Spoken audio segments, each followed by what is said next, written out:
Understanding internal trade, the basics.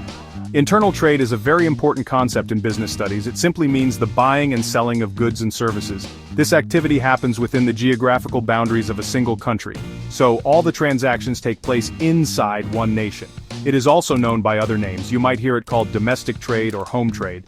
The key idea is that no international borders are crossed during these exchanges. This type of trade forms the backbone of a country's economic activity. It involves many people, like producers, sellers, and of course buyers. Let's explore what internal trade means a bit more.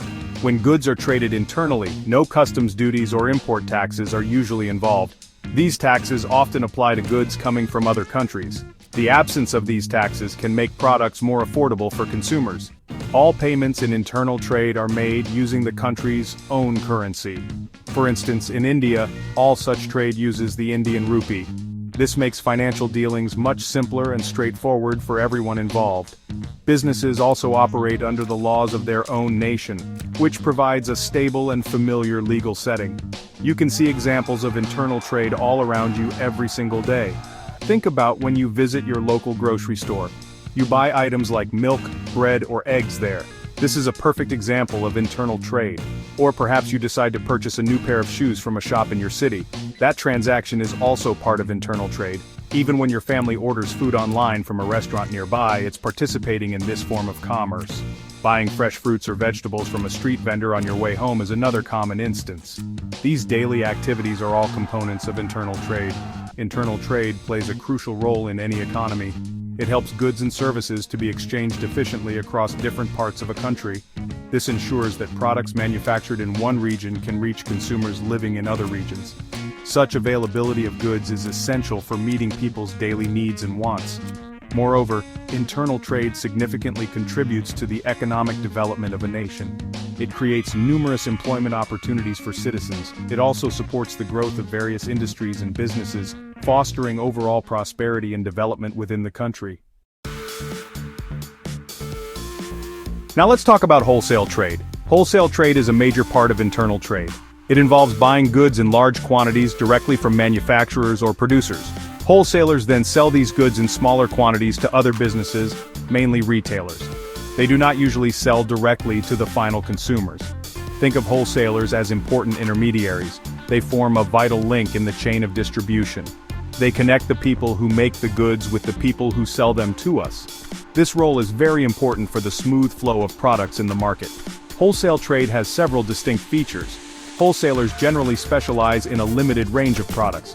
For example, one wholesaler might deal only in textiles, while another might focus on electronic goods. This specialization allows them to develop expertise. Operating a wholesale business requires a significant amount of capital. This is because they need to buy goods in bulk and maintain large stocks. As mentioned, they primarily sell to retailers or industrial users, not directly to the general public. Their main function is to break down large quantities into smaller, more manageable lots for retailers. Wholesalers are very significant for producers or manufacturers. They place large orders with producers. This enables producers to undertake large-scale production. Large-scale production often leads to lower costs per unit. Wholesalers also provide valuable market information to producers. They tell producers about consumer preferences and demand patterns. By purchasing and holding large stocks of goods, wholesalers also bear a significant amount of risk. This risk could be due to price changes, spoilage, or changes in demand. Sometimes they even provide financial assistance to producers by making advance payments. Wholesalers are equally important for retailers. They make goods available to retailers in smaller quantities. This is convenient for retailers who may not have the space or funds to buy in bulk. Wholesalers often provide credit facilities to retailers. This means retailers can buy goods and pay for them later. This helps retailers manage their working capital effectively. Wholesalers also inform retailers about new products entering the market. They ensure that retailers can offer a variety of goods to consumers. By holding stock, wholesalers reduce the need for retailers to store large quantities themselves. Retail trade is the final stage in the distribution of goods. It involves selling goods in relatively small quantities directly to the ultimate consumers. These consumers buy goods for their personal use or consumption, not for resale. Retailers are the businesses or individuals who perform this function. They are the very last link in the chain that starts with the producer.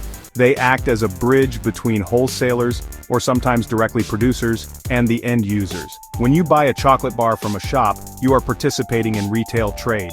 This makes retail trade a very visible part of our economy. Retailers can be broadly classified into two main types. These are itinerant retailers and fixed shop retailers. Itinerant retailers are those who do not have a fixed place of business. They move from one location to another to sell their goods. You might have seen them in your neighborhood or local markets. Examples include hawkers, peddlers, market traders, and street traders. They typically deal in low-priced consumer goods of daily use. Their operations usually involve low overhead costs because they don't maintain permanent shops. This allows them to offer goods at competitive prices. Let's look at some examples of itinerant retailers more closely. Hawkers carry their goods on bicycles, carts, or their heads, moving from street to street. They often call out the names of their products. Peddlers are similar but might carry their wares in bags or small handcarts. Market traders set up stalls in weekly markets or on specific market days in different localities. Street traders, also known as pavement retailers, display their goods on pavements or busy street corners. Cheap jacks operate from temporary sheds or tents, often changing their business location periodically. These retailers provide convenience to customers by bringing products closer to them. On the other hand, fixed shop retailers operate from a permanent establishment. They have a fixed place of business like a shop or a store. These retailers can be further divided into small-scale and large-scale fixed shops. Small-scale fixed shops include general stores which sell a variety of everyday items. Single-line stores specialize in one line of products like ready-made garments or shoes. Specialty shops focus on a particular type of product within a line, such as a shop selling only children's books. Fixed shops generally offer a wider variety of goods and more customer services compared to itinerant retailers. Section 4. Exploring large-scale retail operations.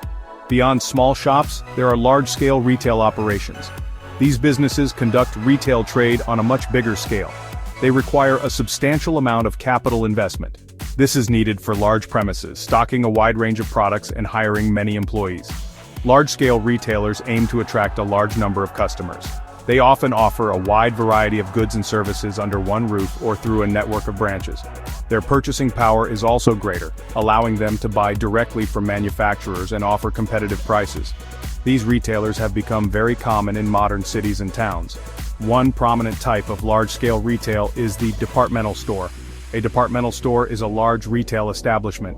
It offers an extensive range of products. These products are organized into separate sections or departments within the store.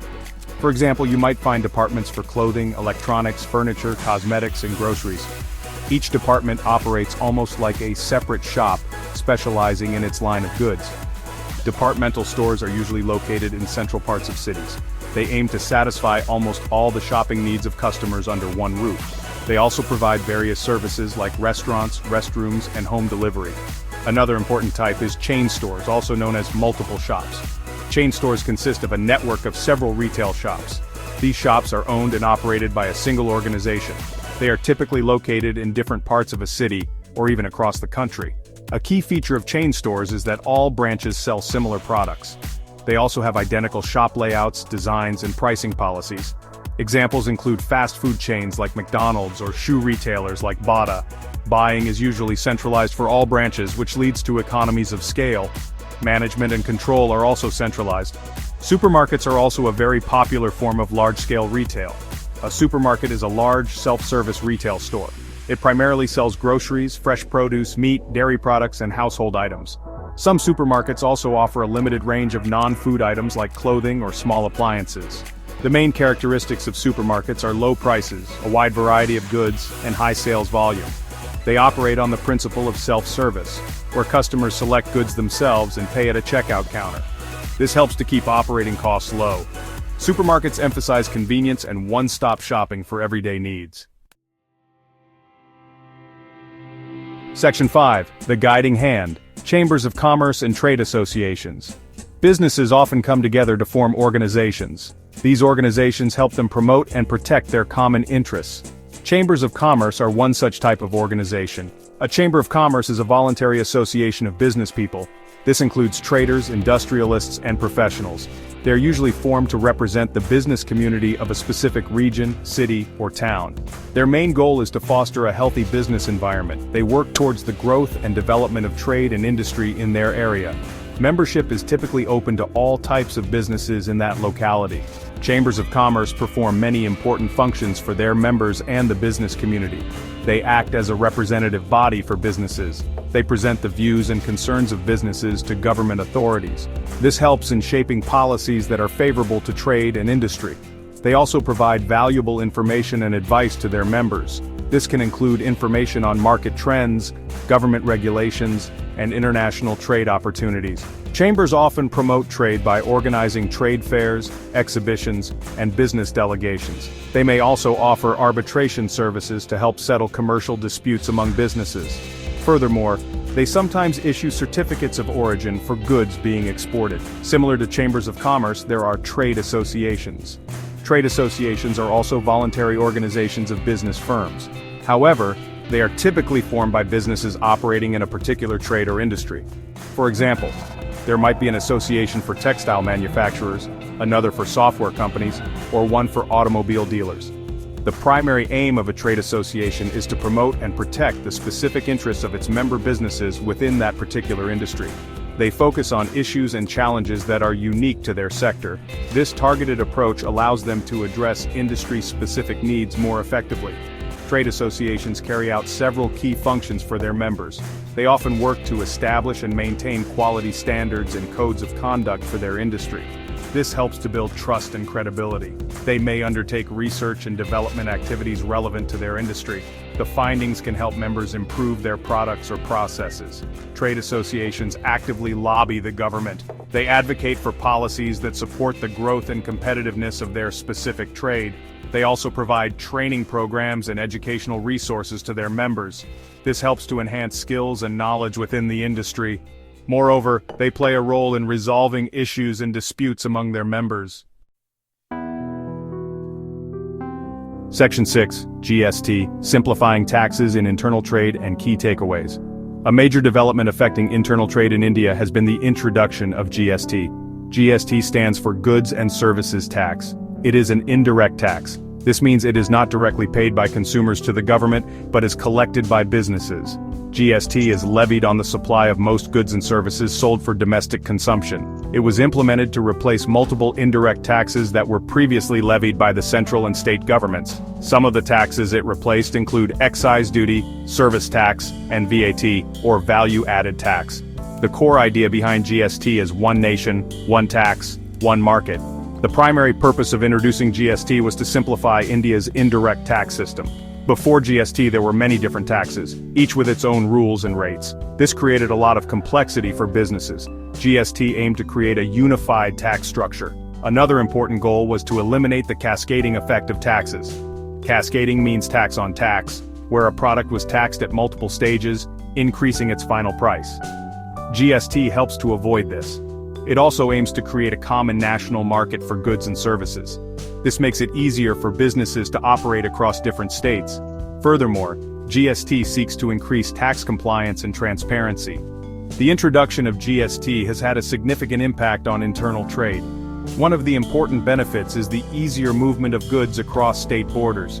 With uniform tax rates under GST, many of the check posts at state borders have been removed. This has led to reduced logistics costs and faster transit times for goods. For businesses, tax compliance has generally become simpler. They now have to deal with a single tax system instead of multiple ones. This has also helped to improve the competitiveness of businesses, especially small and medium enterprises. The overall tax burden on many goods has also rationalized. In summary, GST has played a vital role in streamlining internal trade within the country. It has contributed to making trade more efficient and transparent. Throughout this discussion, we have explored the fundamentals of internal trade. We defined it and saw its daily examples. We delved into wholesale trade and retail trade, including its various types like itinerant and fixed shop retailers. We also examined large-scale retail formats such as departmental stores, chain stores, and supermarkets. Finally, we understood the supportive role of chambers of commerce and trade associations and the transformative impact of GST. Understanding these concepts is essential for anyone studying business.